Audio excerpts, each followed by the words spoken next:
2020년 2월 19일 오후입니다. 오늘 이명박 전 대통령이 항소심에서 징역 17년을 선고받았습니다. 1심보다 2년이 늘었어요. 서울고법 형사 1부 재판장 정준영은 특정경제범죄가중처벌법상 횡령, 특정범죄가중처벌법상 뇌물 혐의로 기소된 이 전 대통령의 항소심 선고 공판에서 징역 11년과 벌금 130억 원을 선고를 하고 추징금 57억 8천여만 원을 또 선고를 했습니다.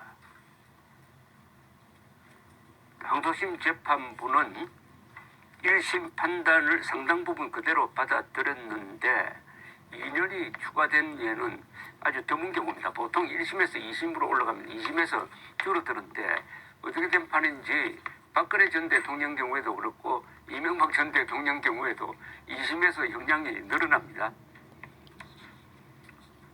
항소심 과정에서 추가로 기소된 삼성그룹의 미국 소송비 대납이 일부 인정된 것이 형량을 높인 것이 아니냐 하는 생각을 갖게 합니다. 이 여러 가지 혐의가 이렇게 추가돼 많이 들어가 있는데 다스 자금을 횡령했다든지 그리고 삼성그룹이 미국에서 이명박 대통령 쪽에서 추진한 소송비를 대신 냈다든지 또는 김성호 원세훈 전 국가정보원장으로부터 국가정보원 특수활동비를 받았다든지 역대 다른 대통령도 다 받았습니다.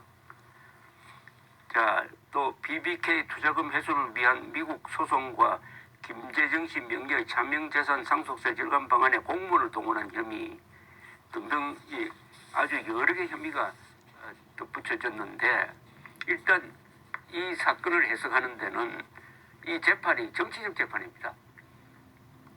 전직 대통령이 되고 나서 5년이 지나고 나서 수사를 했으니까 공소시효가 남아있다고 하더라도 수사에 착수한 배경이 박근혜 전 대통령과 더불어 이명박 대통령을 적폐로 묶어가지고 한국의 보수 세력을 말살 또는 약화시키겠다는 정치적 의도를 깐 수사와 재판이었다. 여기에 문재인 정권의 힘이 적극적으로 개재했다 하는 것은 합리적인 해석이라고 저는 생각합니다.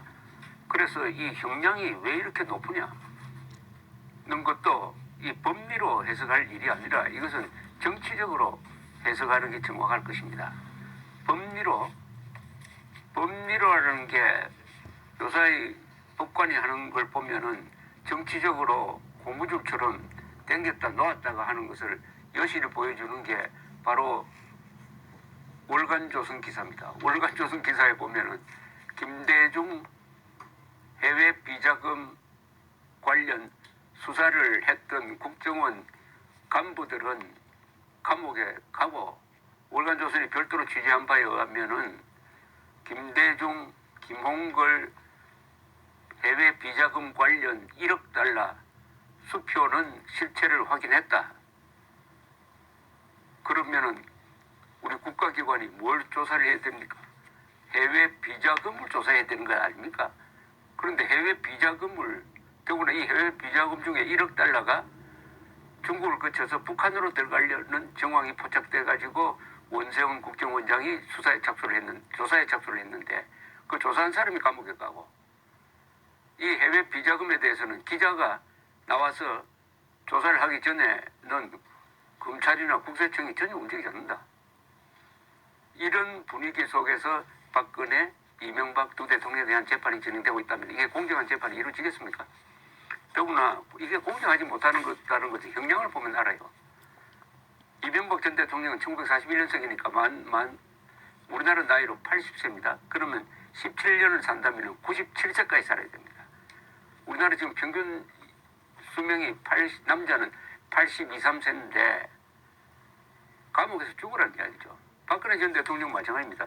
세 건의 재판 중에 징역 2년은 이미 선거법 위반으로는 확정이 돼서 복역을 하고 있고 그 다음에 나머지 두 건 재판이 지금 진행 중인데 하나는 징역 25년, 하나는 8년 합산하면 33년, 이미 살고 있는 2년 합치면 35년.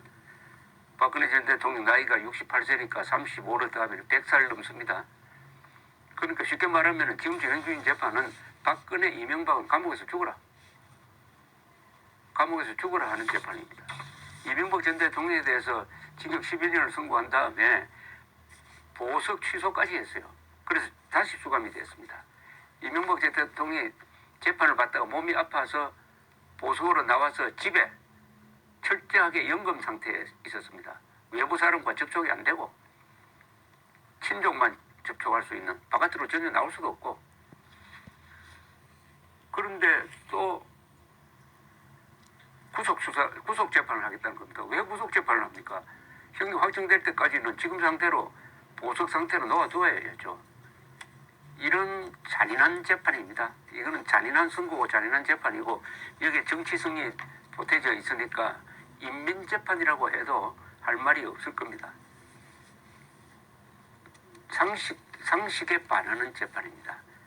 법리야 법률 기술자들이니까 얼마나 끼워 맞추고 할 수 있죠. 그러니까 법률 기술자 아닙니까? 머리 좋은 사람들이 이럴 때 법리를 갖다 대가지고, 연쇄살인범도 아닌데 노인 둘 산다 노인 아닙니까?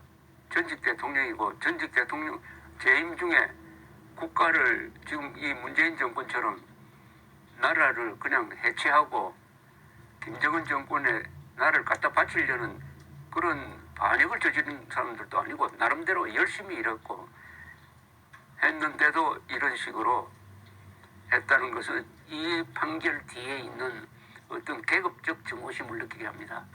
계급적 증오심.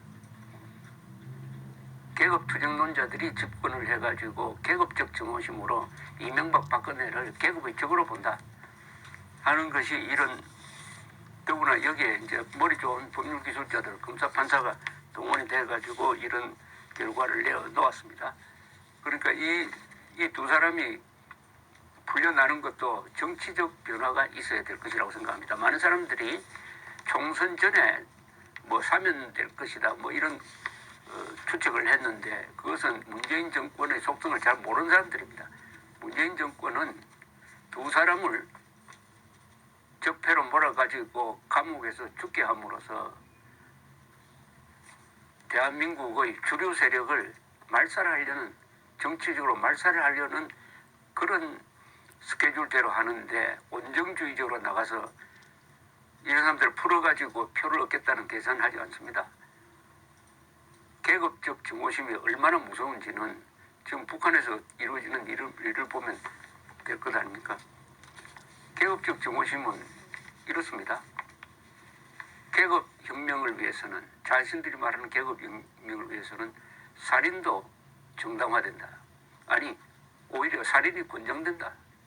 이겁니다. 사람을 사람으로 보지 않습니다.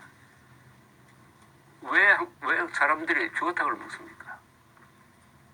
미꾸라지의 인격을 인정하지 않기 때문에 주어탕, 미꾸라지를 삶아서 맛있게 먹습니다. 계급투쟁론자들 눈에는 계급적 적에 해당되는 사람은 미꾸라지 정도밖에 안 됩니다.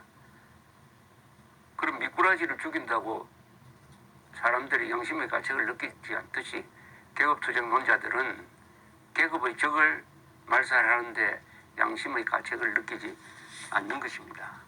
그런데 이명박 전 대통령이 실수한 게 있죠.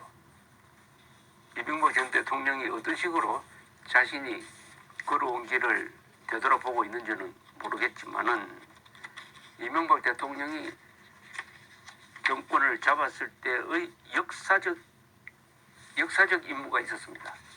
그것은 헌법에 반하는, 문명에 반하는 이 종북 좌익 세력을 척결하라는 사명을 띠고 이 사람이 대통령이 되었습니다. 그러니까 500만 표 차이로 이기게 만들고, 대통령 선거 다음에 2008년에 있었던 국회의원 선거에서는 여당이 거의 3분의 2 의석을 차지하도록 만들었습니다. 당시에 지방의 주요 자치단체장들도 거의 다 당시의 한나라당이었습니다. 여당이었습니다. 그러면 완전히 지방 권력, 국회 권력, 행정 권력 3권을 장악하고 있었습니다.